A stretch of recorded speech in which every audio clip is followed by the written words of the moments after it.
to look at that at some point before tomorrow, but we will have an assignment with this lesson, so we'll just go over that first thing tomorrow, and then we will turn in our binders. So last part here.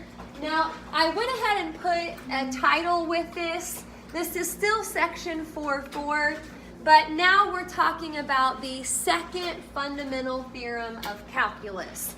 The first fundamental theorem should already be in your notes. That was basically showing us how to evaluate definite integrals. F of b minus f of a, that was what the first one said.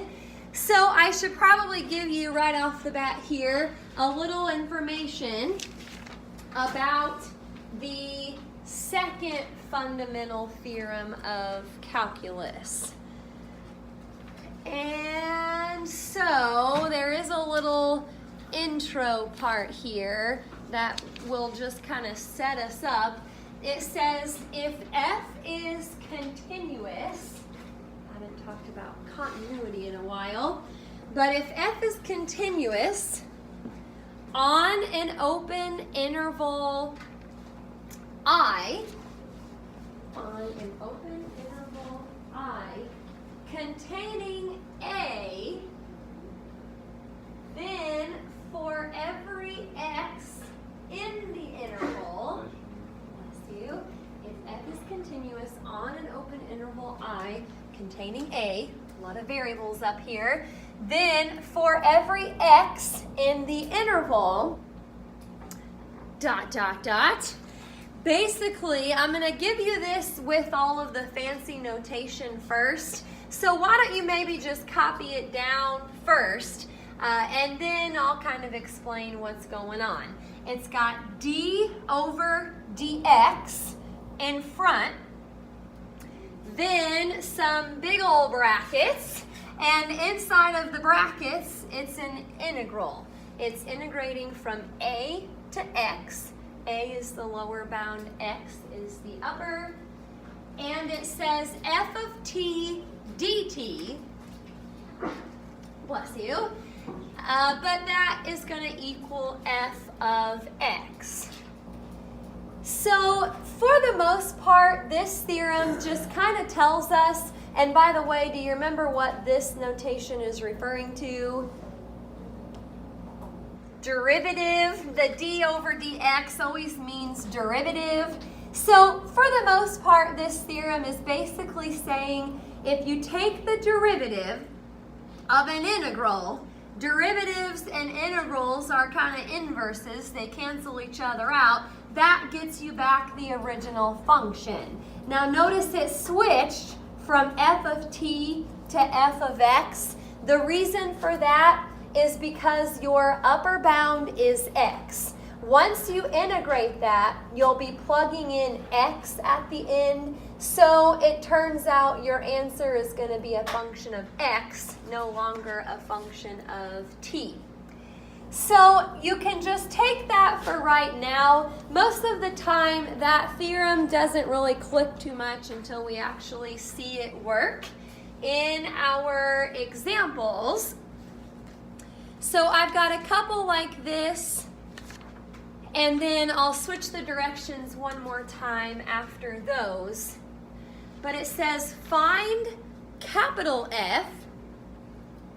Capital F, that's not the original function, that's what you get after you integrate. Find capital F as a function of x and evaluate it at x equals 2, x equals 5, and x equals 8. Again, the capital F is not the original function. It's basically what the function turns into once you integrate it. So we'll find that part first, then we've just got 3 x values that we'll have to plug in after that. Okie doke. So first one is up here.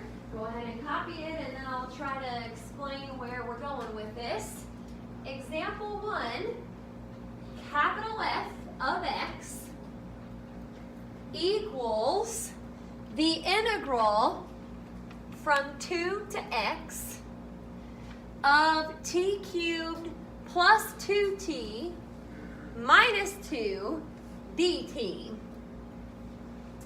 All right, it's kind of set up how the formula basically was earlier.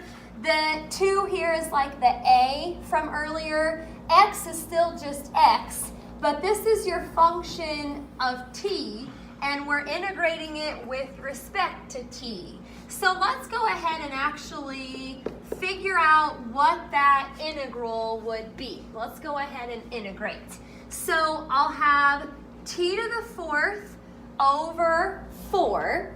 I'm going to add 1 to my power, put my new power on bottom. For the second part, it's going to have a 2 out front, and then t squared over 2 minus 2t. If I integrate negative 2 with respect to t, it's just negative 2t. And then I'm supposed to take it from 2 to x. Now, I may actually simplify that one more time before I plug anything in. What I'm seeing right here is the 2's will drop out, and that is actually just t squared. So I integrated and I got t to the 4th over 4 plus t squared minus 2t. Now I'll go ahead and plug in my bounds. Remember, upper bound goes in first. So everywhere I see t, I need to put x. So that'll be x to the 4th over 4 plus x squared minus 2x minus, now I'm going to set up some parentheses for this last part since I've got 3 terms up here.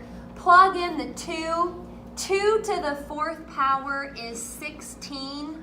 So actually 16 over 4, I may go ahead and write that just as a 4.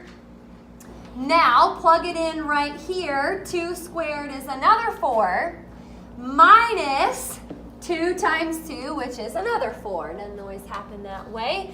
But once I simplify, and I may actually go ahead and put the f of x notation out front, just so I know for sure this is capital F of x.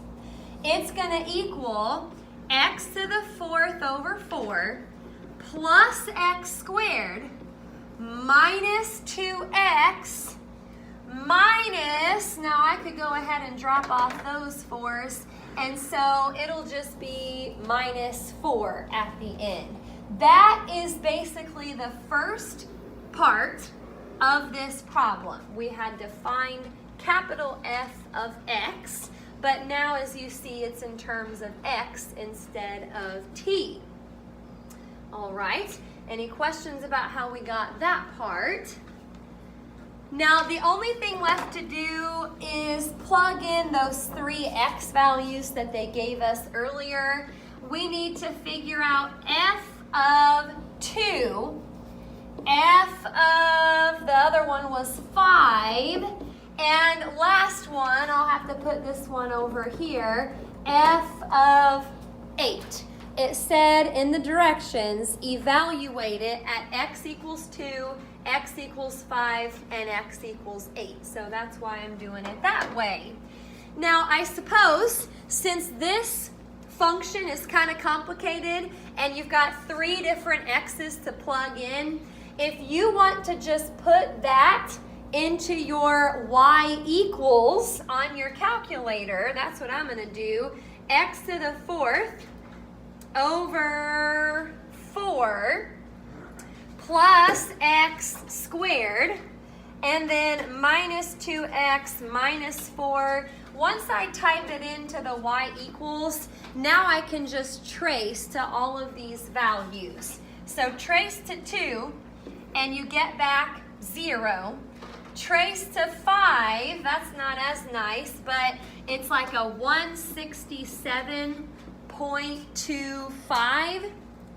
And then trace to where x is 8, and you get even bigger, 1068. I left room there because I thought I was going to show some work, but really, if you just type it into the y equals, it kind of does that part for you. Okie doke. Questions about example 1? All right, I'm going to try one more like this. And of course it has trig. You can't go a day without a trig function.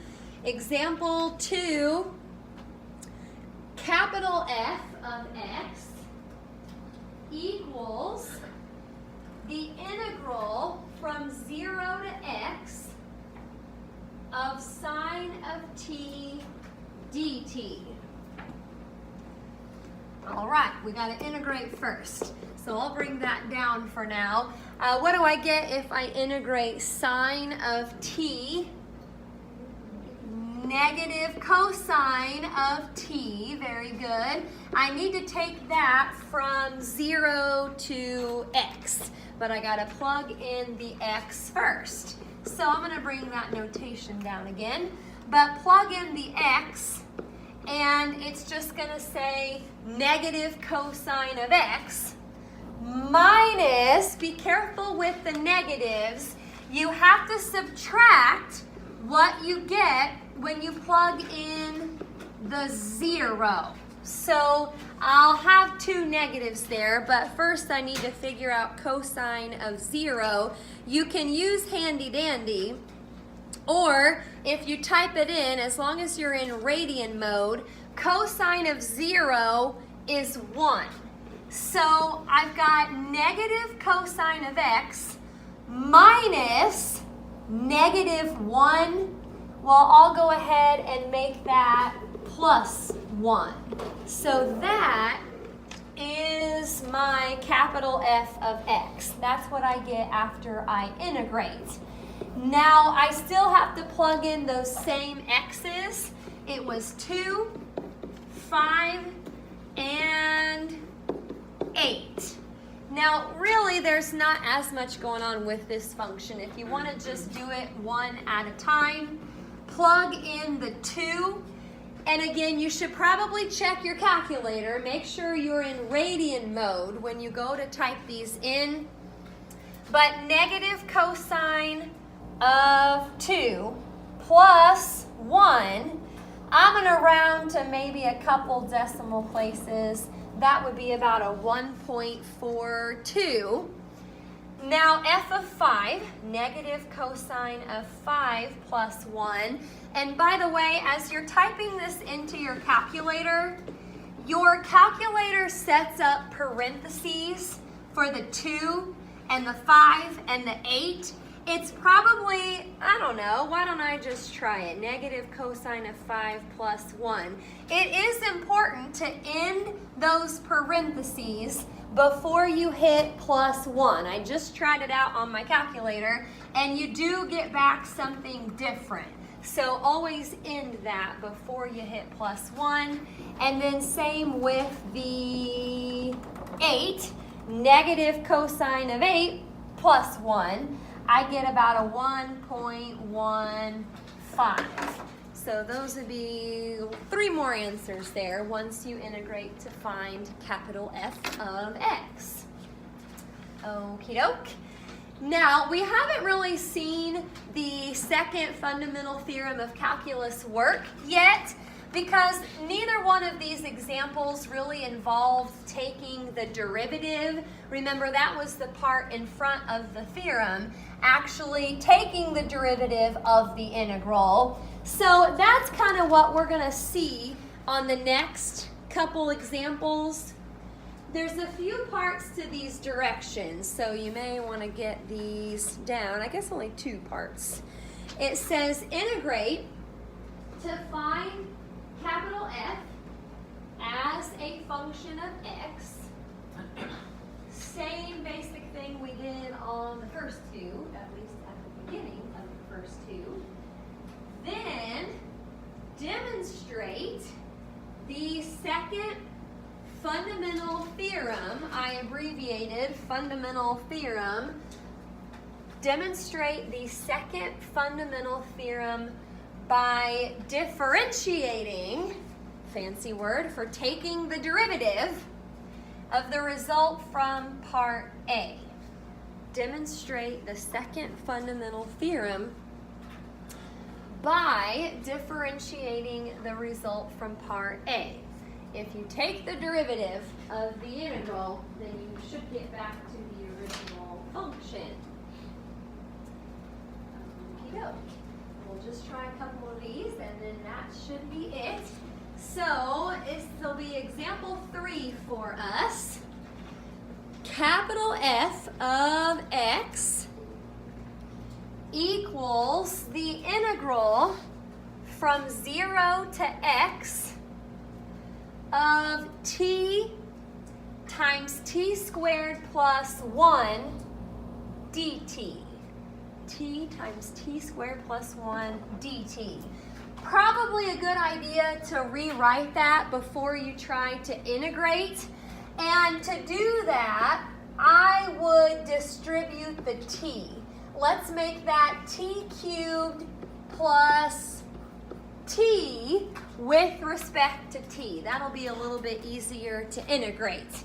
So I'll bring that notation down. I'm going to add 1 to my power, put my new power on bottom.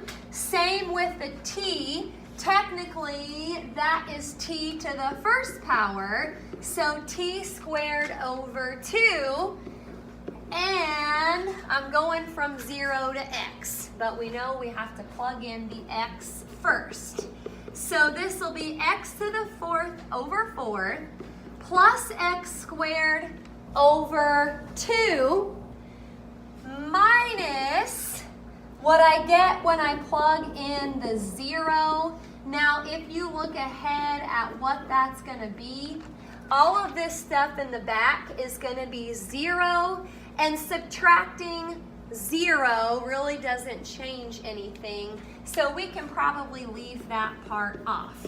Capital F of x equals x to the 4th over 4 plus x squared over 2. That is the answer to part A. We just had to integrate to turn that into a function of x. Now, to do part B, you basically have to come back up to your answer from part A and just take the derivative of your answer. That's what the directions said, differentiating the result from part A. Now, since I'm taking the derivative, I'm going to call this f prime of x, or capital F prime of x. Now we have to switch gears and try to remember how to take the derivative. For a while now we've been doing integration, so I will show you something that'll make taking the derivative a little bit easier. You might want to think of this a little bit differently. This is kind of like a 1x to the 4th over 4. So you could pull that 1/4 out front. I kind of like to write it like that a little bit better. If I'm going to take the derivative, I'll show you why here in a second. Same with the second part. This is kind of like a 1x squared over 2. So if you pull that 1/2 out front, that can be the same as 1/2 x squared. I haven't taken the derivative yet, but watch what happens now when I do. Derivatives, gotta remember this, I pull the power out front. So what happens when I take 4 times 1/4? It's just 1. The 4 and the 1/4 kind of drop out. And remember, with derivatives, you pull the power out front, make your new power 1 less than what you started with. Now, same thing back here. Pull the 2 out front. 2 times 1/2 is just 1. Make your new power 1 less. Now, what is so great about doing part B? Why is this even the second fundamental theorem of calculus? Take a look at what we started with in this problem. This is exactly what we started with, more so like that part, but in terms of x instead of t. I guess we could pull an x out front to make it look more like what we started with. But again, it's the very same function up there, just we have x's instead of t's. So again, the second part is just proving that you get back what you started with when you take the derivative. Okie doke. Any questions about that? Got one more for you, so not too bad of a lesson today. Example 4. All right, we are integrating from pi over 3 to x, and it's secant of t, tangent of t, dt. It's kind of like secant of x, tangent of x. Now we should, and you may or may not have this list in front of you, but we should have this match up exactly to one of our other trig integrals. If you integrate, pretend these are x's, on our list, if you integrate secant of x, tangent of x, you just get back secant of x. Now, we don't have x's yet. We're still in terms of t. But again, that integral works out to just be secant. Now, by the time I plug in these bounds, I'm going to be taking secant of x. I'm just replacing the t with x, minus secant of pi over 3. And to figure out secant of pi over 3, I guess you could look on Handy Dandy. Secant of pi over 3, it's on there, it's a 2. If you wanted to type that into your calculator, secant is not on there, but it's the reciprocal of cosine. So again, if you want to type that in, it'd have to be 1 over cosine of pi over 3. But most of the time with reciprocals, it's just a little bit easier to do it off of Handy Dandy. So that is our capital F of x. Now, part B, if I take the derivative of that, we're going backwards now. Derivative of secant of x is secant of x tangent of x, and derivative of negative 2 is just 0, so I can leave that off. And what do you know? We ended up with exactly what we started with at the beginning, except ours had x's and we started with t's. Okie doke. Questions on that one? Thinking about your quiz tomorrow, trig functions have shown up a little bit in section 4.4, so it wouldn't be a bad idea to put actually the derivatives and the integrals if you want to, since those could show up somewhere in section 4.4. But this will be C82 for us. We're back in the book today. And it's from page 329 to 330. I did odds so you can check them to save a little bit of time tomorrow. Make sure you are doing the work though. 69 to 73 odd, and then 77 to 81 odd.